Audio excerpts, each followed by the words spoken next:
Okay, so the title of this video is "Don't Be Fooled by Small Discounts," and what that means, and we get this all the time, is somebody will bring us a deal, and they'll say you can buy it for 300, but you can sell it for 320. That's not a deal, and it's not a wholesale deal for sure. You really need to figure in closing costs on the buy, closing costs on the sale, and the holding costs. So there needs to be a big spread, and this is very redundant from the last video where we talked about that you need a lot of space in between.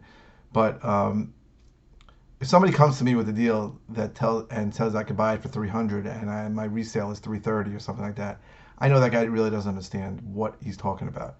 It's a giveaway. If the spread is that, there is no spread. That's a deal where you will literally lose money.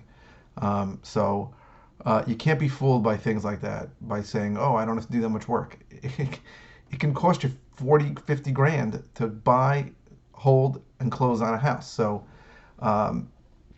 this is why we really prefer to assign, because it costs us very little, just a legal fee to do the assignment. So it's very important that you understand how much you need and how much it's going to cost. If you guys want a calculator, I have one that we use. It's far from perfect, but it gives us an idea if we're going to wholesale a deal, how much we're going to be out.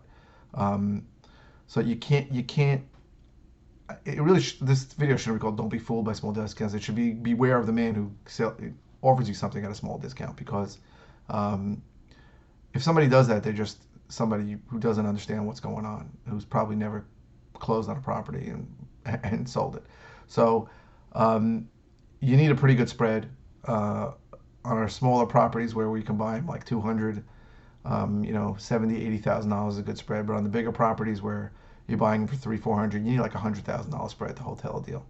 So you got to look at something, but looking at something that's a $500,000 property and buying it for 400 is still that may work if you're sure it's 500, but it's important to understand that if you looked at it from a wholesale deal, it would not make sense, and another investor wouldn't buy that at any place where you can make money. There's in the example I gave, where you can buy a $500,000 house for $400,000.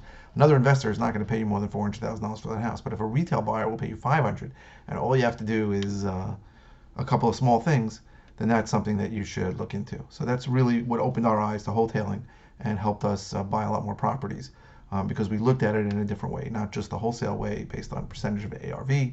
Minus repairs, but looking at as is with minor, almost nothing, or even as is, as just cleaning it up, how much can we sell retail?